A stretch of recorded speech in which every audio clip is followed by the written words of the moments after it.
La question de l'Est nous passionne. La question de l'Est nous concerne.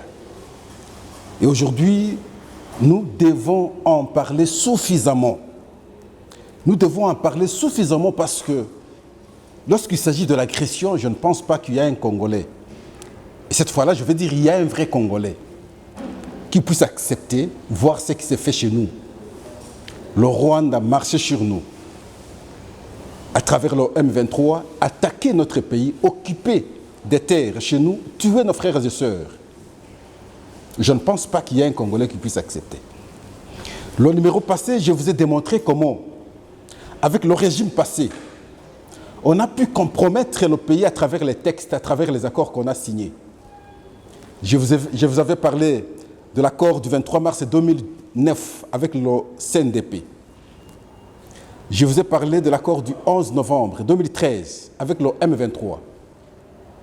Je vous avais parlé des 3 déclarations de Nairobi avec le M23. Quand vous prenez ces accords, vous allez vous rendre compte comment on a pu, en d'autres termes, un langage simple et vulgaire, on a pu vendre le pays. Est-ce qu'on pouvait continuer? Est-ce qu'on pouvait respecter intégralement les accords là, tels que signés à son temps? Voilà l'exception de ce régime. Pas question. Donc, il faut nous respecter. Parce que parmi les points qui revenaient plus dans tous les textes qu'on a pu signer, il y a eu 3 points importants. Contre le pays, malheureusement. Le retour des réfugiés extérieurs, l'intégration dans nos institutions, l'armée, la police et les acteurs politiques, et aussi la création d'une zone sinistrée pour permettre les autres pays à pouvoir exploiter. Ces 3 conditions revenaient pratiquement dans tous les textes. Et voilà aujourd'hui, non seulement que l'Assemblée nationale, à travers une résolution, a bloqué la possibilité d'intégrer notre armée, et aussi la posture des acteurs politiques actuels mettent non seulement le M23, mais précisément ici le Rwanda, dans une position telle que tout semble être reconnu par tout le monde. Ça, j'aime. Mais nous avons eu une information qui nous a surpris. L'information d'une députée de l'Union européenne. Cette députée défend la République démocratique du Congo et démontre l'implication de l'Union européenne contre la République démocratique du Congo à travers le soutien à l'armée rwandaise. Qu'est-ce qu'elle dit? Elle dit expressément ceci, je vais lire. Décider de débloquer 20 millions de dollars américains, 20 millions d'euros en soutien à l'armée rwandaise, sans lui demander un engagement préalable et un retrait de son soutien au M23 est inacceptable alors que la crise sécuritaire et humanitaire à l'est de la République démocratique du Congo s'aggrave. Le soutien à une armée responsable de graves violations des droits humains, massacres de masse et recrutement forcé des enfants n'est pas justifiable. Et la députée s'appelle Maria Arena. Elle ajoute, nous ne pouvons pas accepter que l'Union européenne soit indirectement responsable de l'instabilité de la République démocratique du Congo. Le financement devrait soutenir la poursuite des responsables des violations dans le cadre de la justice nationale et internationale. C'est impensable qu'une organisation comme l'Union européenne soutienne un pays qui agresse, un pays agresseur. Et pas le soutien dans un autre cadre, mais le soutien armé. Un montant de 20 millions. Et voilà le complot dont on parlait hier. Parce que je vous parlais ici, j'analysais le discours du secrétaire général des Nations Unies la fois passée, lorsqu'il a censé le M23 et considérer le M23 comme un mouvement armé suffisamment organisé, équipé, et que la MONUSCO, substantiellement l'ONU, ne serait pas en mesure de faire face, Et voilà, je vous disais ici que c'était très grave du fait qu'une organisation comme l'ONU, qui en principe devrait protéger les intégrités nationales des États, mais curieusement, le secrétaire général d'une telle organisation soutient ceux qui déstabilisent les intégrités territoriales des États. Le cas ici du M23. Voilà, d'un côté, nous avons l'ONU, mais de l'autre côté, nous avons ici l'Union européenne. Et donc, on comprend que la République démocratique du Congo fait face, non seulement du Rwanda, parce que c'est lui qui est sur place physiquement dans nos terres, mais de l'autre côté, nous avons l'ONU, hélas, nous avons aussi sur place ici la MONUSCO, et aussi l'Union européenne. Quelle attitude adopter et quel comportement afficher aujourd'hui? J'apprécie une chose, parce que j'insistais d'ailleurs que nous devrions maintenant concevoir un discours pour qu'on fasse consommer le monde entier ce que nous connaissons, ce que nous subissons. Chose que nous n'avons pas été à mesure de faire hier. Mais aujourd'hui, nous avons construit un discours. Et ça, j'aime. Que ce soit sur le plan verbal, que ce soit sur le plan des icônes, des images. Aujourd'hui, nous avons un discours. Lequel discours? C'est de démontrer à la face du monde, tout le monde le dit sans embâche aujourd'hui, que nous sommes agressés par le Rwanda. Et on cite le Rwanda, on cite Paul Kagame clairement. Le comportement que nous ne savions pas afficher hier, on s'est limité à dire, bon voilà, c'est une agression, parfois c'est une rébellion, on s'arrêtait là, mais aujourd'hui, nous citons, tout le monde sait citer le Rwanda aujourd'hui comme agresseur sur notre pays. Vous voyez les images, les gens font comme ça.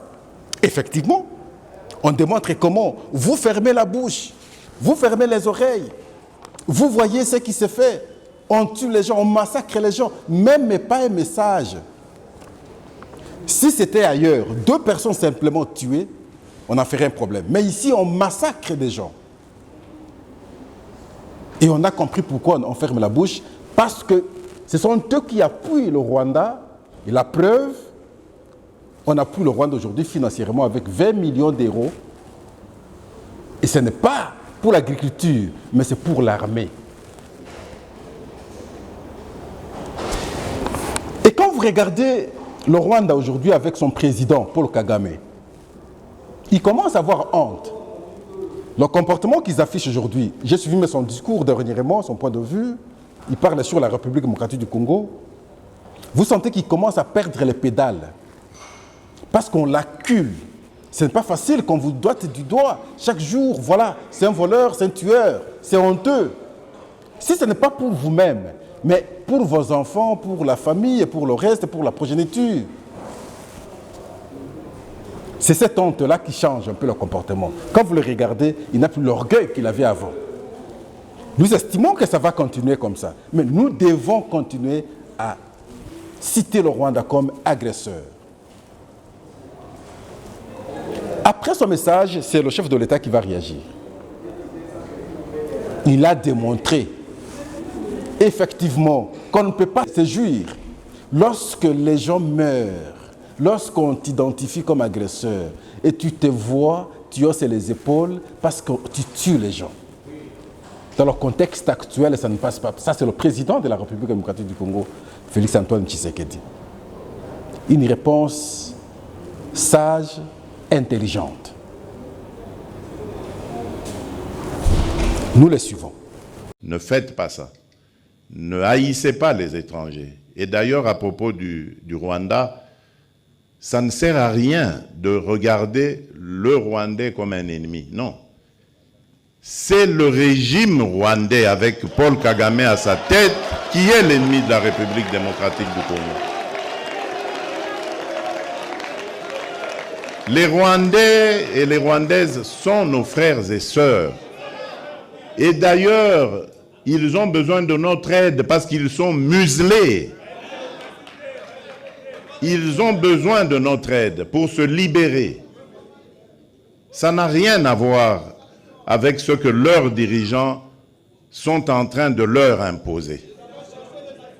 Donc, ne les regardez pas comme des ennemis, mais comme des frères qui ont besoin de notre solidarité pour nous débarrasser et débarrasser l'Afrique de ce genre de dirigeants rétrogrades qui ramènent les méthodes des années 60 et des années 70.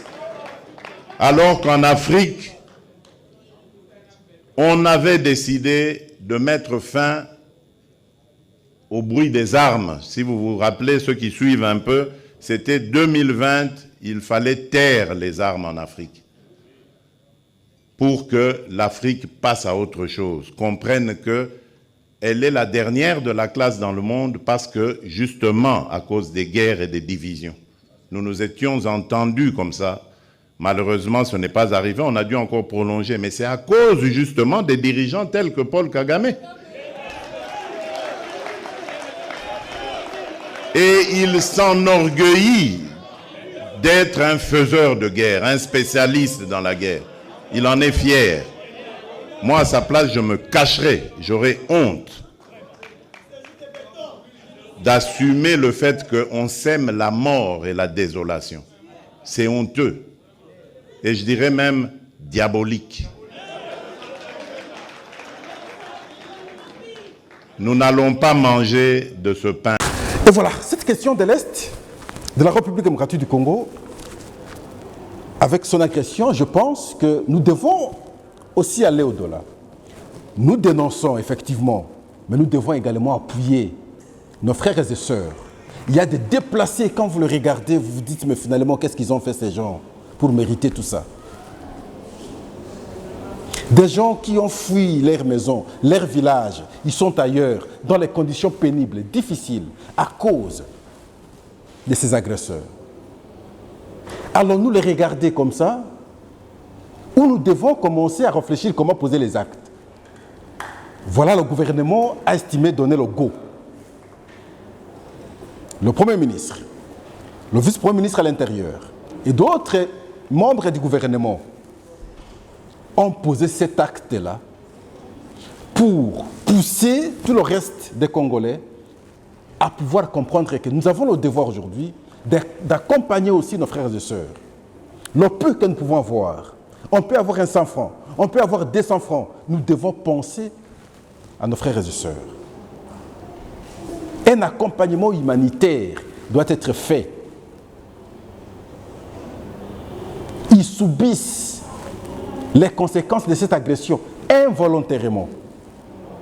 Qu'est-ce qu'ils ont fait en réalité? Rien du tout. Parce que simplement, il y a un homme, ici le Paul Kagame, qui rêve sur nos terres, à voir ce qu'il pense avoir. Et voilà, il fait souffrir bon nombre de gens, nos frères et sœurs. Oui, aujourd'hui il le fait. Peut-être demain il le fera. Mais après-demain, je ne pense pas qu'il va continuer à le faire. Ce qui était plus important pour les Congolais était la prise de conscience.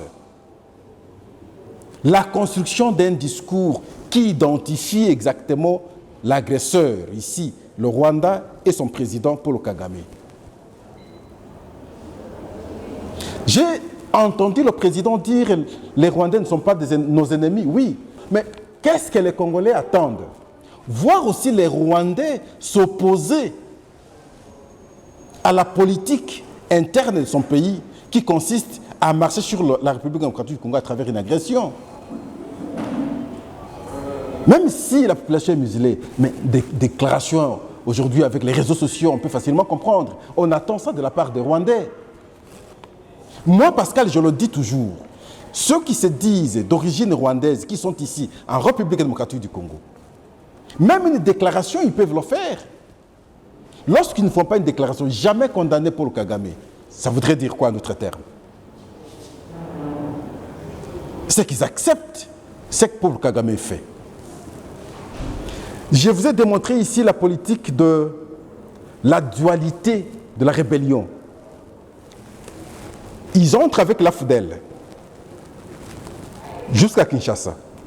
Les vrais Congolais vont rester, les Rwandais vont repartir. Les Rwandais repartent, ils vont créer leur RCD. Ils se retrouvent à ça incite finalement dans les institutions. Quelques vrais Congolais vont rester, les Rwandais vont repartir. Ils repartent pour faire le CNDP. Ils viennent ici au nom de l'accord. Les vrais Congolais vont rester, les Rwandais vont rentrer. Ils vont rentrer pour faire le M23-1. Dans le M23-1, il y aura bipolarisation. Il y a une équipe qui ira au Rwanda, une autre à l'Ouganda. L'équipe de l'Ouganda va encore entrer en République démocratique du Congo. Aujourd'hui, nous sommes avec cette équipe-là en guerre. Ça, c'est le plan du Rwanda, qui a commencé depuis l'entrée de l'AFDEL. À l'AFDEL, il s'est agi de l'agression. Avec le RCD, il s'est agi de l'agression. Le CNDP, il s'est agi de l'agression. Aujourd'hui, également de l'agression. Hier, on ne comprenait pas bien le plan. C'est aujourd'hui qu'on comprend le plan. Moi, ça me fait rire souvent. Quand vous dites à quelqu'un, vous avez fait la rébellion, vous étiez au RCD. La personne refuse et ne veut même pas entendre. Mais pourquoi vous refusez qu'on vous rappelle votre passé parce que vous étiez au RCD? Il s'agissait d'une agression contre le pays. Aujourd'hui, d'autres sont devenus des donneurs de leçons ici. Je vois un député à l'Assemblée nationale, il aime trop parler. Ancien membre du RCD. Ancien membre du RCD. Il avait agressé le pays avec ces gens-là. Aujourd'hui, donneur de leçons. Non. Ce que nous connaissons, vous êtes également responsable parce que vos actes d'hier continuent jusqu'à aujourd'hui. Si au moins vous aviez compris à son temps, on allait sauver beaucoup de choses. Mais vous n'aviez pas compris. Mais aujourd'hui, vous ne pouvez pas vous transformer en donneur de leçons. Le pays est dans ces conditions à cause de vous. L'agression sur la République démocratique du Congo. Nous aimons parce que ce discours a traversé les frontières. Maintenant, c'est les non-congolais qui commencent à ouvrir leur langue, sinon à délier leur langue pour dire, et voilà, la République démocratique du Congo est agressée. Ça, c'est une bonne chose.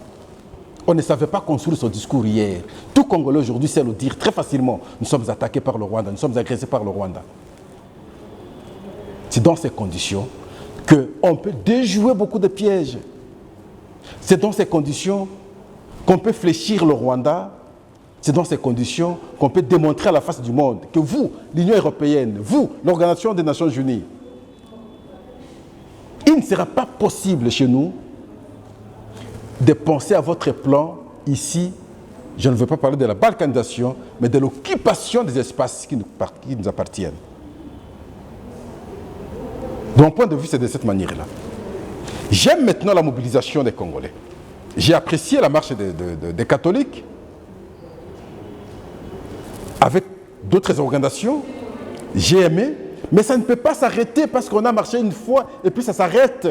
Ça doit continuer. J'attends, moi, de mon point de vue, que les autres églises emboîtent aussi les pas. Vos églises de réveil qui endormissent les gens ici, je ne sais pas si ils peuvent réfléchir aussi de cette manière-là. Mais lorsqu'il faut partager les postes à la CENI, ils sont les premiers. Mais lorsqu'il faut se battre pour la nation, vous ne verrez pas ces églises-là. Toujours l'église catholique. Je dis félicitations. Vous ne verrez pas vos églises de réveil là marcher. Non. Et pourtant, le pays est attaqué. S'ils peuvent le faire, demain après demain, ce sera une bonne chose. J'ai vu certains partis politiques aussi se greffer derrière l'église catholique. Ils notent du point que lorsque l'église pose l'acte, d'eux-mêmes, comme parti politique, c'est difficile. Mais sinon, l'important était de poser l'acte là, faire voir à la face du monde que nous sommes unis, nous sommes déterminés, nous ne pouvons pas accepter. Et nous refusons ce qui s'est fait aujourd'hui. Nous refusons ce complot. Et donc, pour ça, nous disons bravo et nous encourageons. Merci. Nous sommes à la fin. Prochainement, un autre numéro. Au revoir.